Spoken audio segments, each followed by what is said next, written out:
আসসালামু আলাইকুম। প্রিয় দর্শক, মত প্রকাশের জন্য কোনো সাংবাদিককে জেলে যেতে হয়নি এমন একটা মন্তব্য করেছেন, এবং এই মন্তব্যটা নিয়ে কালকে আমি দেখেছি অনেকেই অনলাইনে প্রতিক্রিয়া ব্যক্ত করেছেন, অনেকেই, এবং নানা ধরনের কথাবার্তা বলেছেন। আমার কাছে বিষয়টা এত অবাক লাগলো, যদি মত প্রকাশের জন্য কেউ না যেয়ে থাকে জেলে, তাহলে আনিস আলমগীর, মঞ্জুর আলম পান্না, ওনারা কেন গেলেন? ওনারা তো সাংবাদিক। ওনারা কি সাংবাদিক না? ওনারা তো সাংবাদিক। আরও আছে, কিন্তু তালিকা আরও অনেক বড়। ওই লাইনে আমি পরে যাচ্ছি। ওখানে যে প্রশ্নগুলি হয়েছে সেই আলোচনাটা, তো উনি বললেন যে না, ওনাদের তো অন্য কোনো কারণে নেওয়া হয়েছে। ওই যে আমি বললাম না, যে মারা গেছে কিন্তু চোখে গুলি খেয়ে মারা যায় নাই। উনি ওই লাইনে তখন চলে গেছেন যে ওনাদের তো অন্য কোনো কারণে নেওয়া হয়েছে। ওকে ফাইন, অন্য কোনো কারণে।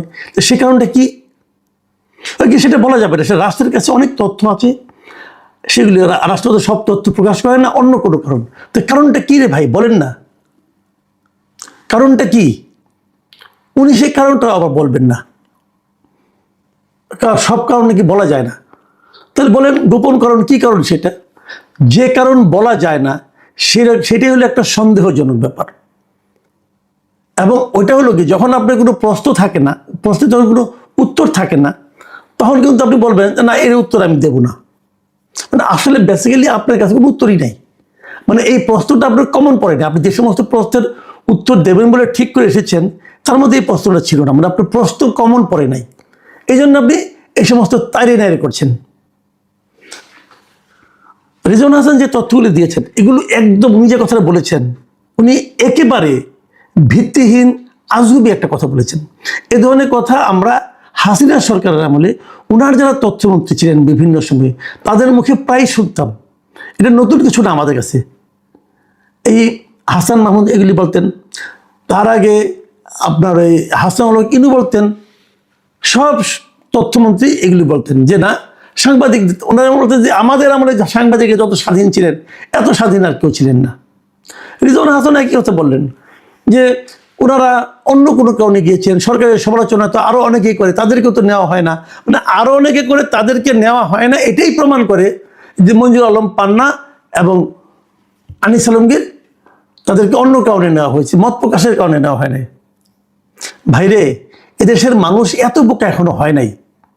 তারা এটুকু বুঝে যে আনিস আলমগীর যদি টকশো না করতেন, আনিস আলমগীর যদি সরকারের তীব্র ভাষায় সমালোচনা না করতেন, তাহলে অন্য কারণগুলি ঘটতো না। মঞ্জুর আলম পান্না কি করেছিলেন? আমি তো এই দুটো মামলার এফআইআর দেখেছি। রিজওয়ান হাসান দেখেছেন? আপনি তো উকিল মানুষ, দেখেছেন ভাই, একটু দেখেন না, একটু পড়েন। এফআইআরে অন্য কি কারণের কথা বলা হয়েছে পড়েন না। তাদেরকে সন্ত্রাস দমন আইনে গ্রেপ্তার করা হয়েছে। তো সন্ত্রাসীর কি কাজটা তারা করেছেন? পান্নার ঘটনা তো আমি জানি।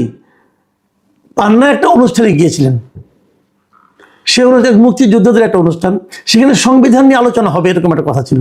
সেই আলোচনা পান্না গিয়েছিলেন দর্শক হিসাবে, অথবা হয়তো গোল টেবিল ছিল, হয়তো কিছু কথা হয়তো বলতেন অথবা বলতেন না, সেটা তো আমরা আগেই বলতে পারবো না। উনি ওই অনুষ্ঠানে উপস্থিত ছিলেন। সেখানে যে একদল শিবিরের কর্মকর্তা, শিবির টাইপের অথবা মব সৃষ্টিকারীরা, তারা যে মব করেছে, মব করার পর পুলিশ গিয়েছে এই মবকারীদের থামাতে, অথবা ওইখানে যারা উপস্থিত ছিল তাদেরকে উদ্ধার করতে, রক্ষা করার নামে তাদেরকে থানায় নিয়ে এসেছে। থানায় নিয়ে এসেছে 12 ঘন্টার বেশি বসিয়ে রেখেছে। বসিয়ে রাখার পর মধ্যরাতে উপরে থেকে ফোন এসেছে, তাদের বিরুদ্ধে মামলা করতে হবে, এবং তখন তাদের বিরুদ্ধে মামলা করা হয়েছে। তো বিষয়টা কী দেওয়া হলো, যদি তারা সন্ত্রাসী কর্মকাণ্ড করতো, তাহলে তো আগেই তাদের বিরুদ্ধে মামলা হতো। যারা সন্ত্রাসী কর্মকাণ্ড করলো তাদের কিছু হলো না, যাদের উপর অ্যাটাক করলো তাদেরকে আপনি সন্ত্রাস বিরুদ্ধে মামলায় দিলেন। এবং পরে কি বললেন যে এরা নাকি এদেরকে মত প্রকাশের জন্য, মানে এই বাধা দেওয়ার জন্য তাদেরকে জেলে দেওয়া হয় না। পান্নাকে জেল খাটিয়েছেন, 3 মাস মতো জেল খেটেছে সে। জেল খেটে এখন জামিনে আছে। এরপর আনিস আলমগীরকে নিয়ে গেলেন। আনিস আলমগীরকে কেন নিয়েছেন? এটিকে দেশের মানুষ বুঝে না, সব আপনারা বুঝেন, এবং আপনি এমন বুঝেন যে ওই কারণটা আপনি বলতেও পারতেছেন না। সাংবাদিক নির্যাতন এই সরকারের আমলে, আগের সরকারের আমলে যেমন ছিল তার চেয়ে তেমন কিছুই কমেনি, আগের মতোই চলেছে।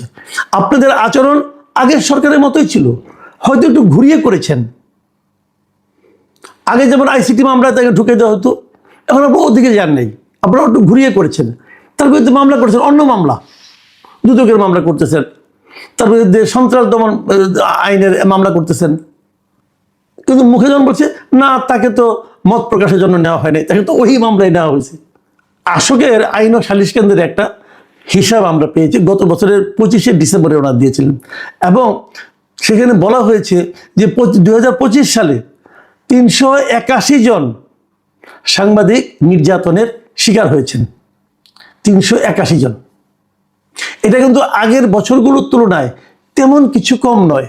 যেমন একটা উদাহরণ দিয়ে বলি, 2022 সালের সাংবাদিক আসকেরই দেওয়া তথ্য, ওদেরই তথ্য, আইন ও সালিশ কেন্দ্রের তথ্য, 2022 সালের সাংবাদিক নির্যাতনের ঘটনা ছিল 226টা। 2023 সালে ওই বছর নির্বাচনের ঘটনা ছিল, এই কারণে সেটা বেড়ে দাঁড়িয়েছিল 292টিতে। 2024 সালে যখন রাজনৈতিক পট পরিবর্তন হলো, অগাস্ট বিপ্লব হলো, অগাস্টের গণ আন্দোলন হলো, সেই বছরটা রেকর্ড পরিমাণে পৌঁছেছিল 531,000, এবং 2025 সালে সেটা 381টা। ভাবুন, 381টা হচ্ছে কখন? এই অন্তর্বর্তীকালীন সরকারের যখন ছিল পুরো সময়টা, সেই সময়, যেটা নাকি 2023 অথবা 2022-এর চেয়ে বেশি। তাহলে সাংবাদিক নির্যাতন হলো না? এখন কেবল জেলে নিলেই নির্যাতন, আর কোনো নির্যাতন নয়। এই লেখাটা পড়ার পর, ওনার এই মন্তব্য নিয়ে যে এই রিপোর্টটা পড়ার পর আমি দেখছিলাম, আমি তো যেহেতু পান্না এবং আনিস আলমগীর দুজনের সঙ্গে আমার খুব ভালো সম্পর্ক ছিল, দুজনের সঙ্গে আমার নিয়মিত যোগাযোগ হতো, তো পান্নার সঙ্গে এই ব্যাপারে কথা বলার আমার আগ্রহ হলো। পরে দেখলাম যে পান্না তার ফেসবুকে একটা স্ট্যাটাস দিয়েছেন, এবং সেই স্ট্যাটাসটা কি, সেই স্ট্যাটাসটা আপনাদেরকে আমি একটুখানি পড়ে শোনাতে চাই, কারণ পান্না নিজেও তো ভুক্তভোগী।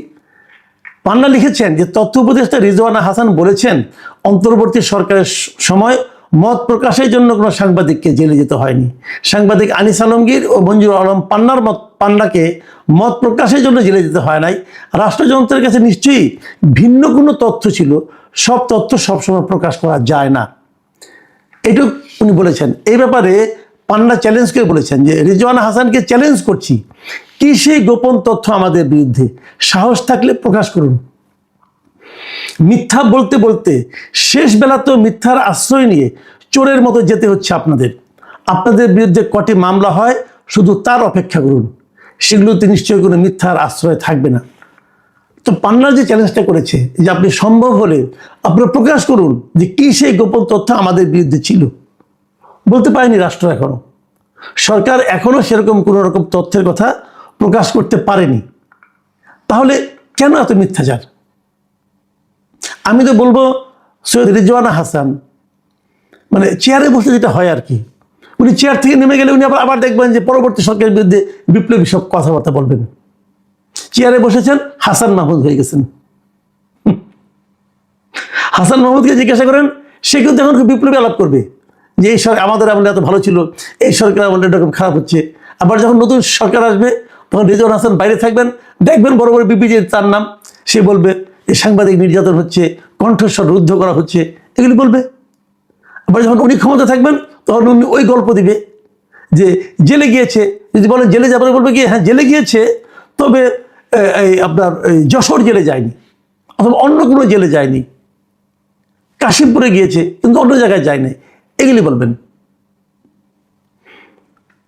দেখেন ঢাকার বাইরে কত কি হয়েছে অত কাহিনী বলি না, আমি খালি ছোট ছোট কয়েকটা ঘটনা বলে শেষ করি। এই ওনাদের আমলে প্রথমবারের মতো স্বাধীন দেশে দৈনিক প্রথম আলো এবং ডেইলি স্টার পুড়িয়ে দেওয়া হয়েছে, জ্বালিয়ে দেওয়া হয়েছে ওনাদের আমলে। কয়েকদিন আগে, এই তো গত 2 সপ্তাহ আগের কথা, টাইমস এক নামে একটা অনলাইন পত্রিকা আছে, তার পুরো টিমকে উঠিয়ে নিয়ে যাওয়া হয়েছে। কোনো বিচার হয়েছে? হয়নি।